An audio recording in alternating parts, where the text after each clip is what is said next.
जवान जय किसान। आज हम अपने इस खेत में जो 2 महीने पहले हमने ये फसल लगाई थी, आज ये तरोताज़ा होगी। दोस्तों, मेरा तो कहना यह है, जिस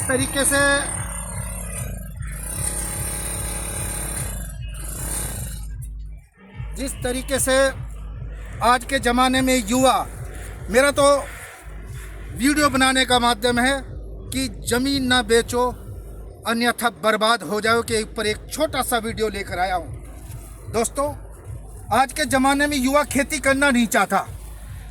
हकीकत तो यह है कि जिसने ज़मीन बिक्री की है वो बर्बाद हो चुका, उसको कुछ नहीं मिला। और दोस्तों, भारतीय संस्कृति में ज़मीन को माँ के समान माना गया है, और जिस घर में माँ नहीं होता वो घर सूना सूना हो जाता है। इसी प्रकार यदि आप ज़मीन को बिक्री कर देते हैं तो निश्चित रूप से आपको सारी उम्र पछताना पड़ता है। मैं 5 ऐसे टिप्स लेकर आया हूँ। दोस्तों, आज का युवा खेती की तरफ उसका रुझान नहीं है, और वो ये कहता है कि मैं बाहर जाकर कमाऊँगा, बहुत धन इकट्ठा करूँगा। दोस्तों, आप घर से निकल के तो देखो, थक के खा कर देखो, आपकी हालत मजदूर से बदतर हो जाती है।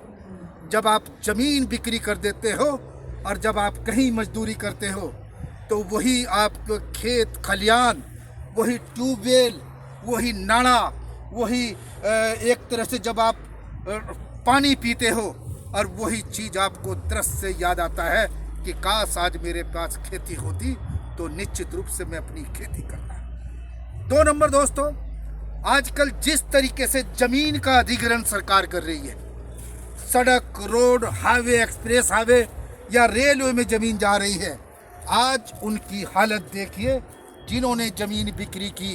क्योंकि आज ज़मीन के बहुत ज़्यादा रेट हो गया, तो उनको पछताना पड़ता है, और जिसने ये ज़मीन बिक्री करी वो बर्बाद हो गया। 3 नंबर दोस्तों, भारतीय संस्कृति में कहते हैं ना कि मेरे देश की धरती सोना उगले उगले हीरे मोती। ये सच्चाई है। ज़मीन से बड़ा कोई बिजनेस नहीं है, और ज़मीन के आगे सारे बिजनेस फेल हैं। आज नेटवर्किंग, इंटरनेट का ज़माना है, ऑनलाइन का ज़माना है। पलक झपकते ही हर चीज़ आप कॉल करते हैं तो सीधे आपके घर पहुंच जाती है। दुकानदार देखता है कि हो गया क्या, ये कुछ नहीं है। नंबर 4 साथियों, जब किसी ने ज़मीन बिक्री की, और दोस्तों आज के ज़माने में केवल या तो सरकारी नौकरी की वैल्यू है या अपने ज़मीन की वैल्यू है। जब आप कहीं रिश्ता देखने जाते हैं या आपको कोई देखने आता है तो वो आपकी इस कोठी महल को नहीं देखता, आपकी आलीशान बंगले, कोठी, गाड़ियों को कोई नहीं पूछता, उसकी तरफ तो देखते नहीं।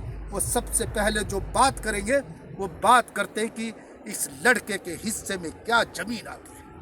और दोस्तों, इसलिए मैं कहता हूँ बार बार कि ज़मीन ना बेचो अन्यथा बर्बाद हो जाओगे। और नंबर 5 पर साथियों, यदि आज के युवा के पास 25 से 30 बीघे की ज़मीन हो और वो सुबह शाम अपनी खेती करता है या बाज़ार में कोई काम करता है, तो 20 और 30 बीघे ज़मीन इतनी अच्छी ज़मीन होती है कि आपको ये कभी भूखा नहीं मरने देगी। और ये जो प्राइवेट सेक्टर में नौकरी करते हैं ना, कि कहते हैं कि मेरा लाखों में पैकेज है, करोड़ों में पैकेज है, थक के खाकर वो फिर ज़मीन में आने का काम करते हैं। क्योंकि भारतीय संस्कृति में या तो सरकारी नौकर हो या ज़मीन हो, और उस आदमी को तो कोई भीख देना पसंद नहीं करता जिसने ज़मीन बेचकर खुद बर्बाद हुआ। तो दोस्तों, ये फसल हमने लगाई थी क्योंकि सैनी है कि सैनी की 2 बीघे, जाट की 9 बीघे, शेख जी की 100 बीघे ज़मीन कि हम जब भी कोई फसल लगाते हैं तो सह फसल लगाते हैं। हमने इसमें खीरा लगाया, अरबी लगाई, खीरा शुरू हो गया। क्योंकि कोई भी जो सब्जी की फसल होती है वो 3 महीने की फसल होती है, 90 दिन की फसल होती है, इसके बाद अरबी हो जाएगी। तो इन्हीं शब्दों के साथ मैं पुणे अपने सभी युवाओं से कि आप खेती की तरफ करो, खेती की तरफ, खेती सीखो, टेक्निक खेती सीखो, आधुनिक खेती सीखो। खेती के सामने सारे बिजनेस फैले। जय हिंद, जय भारत। जय जवान जय किसान।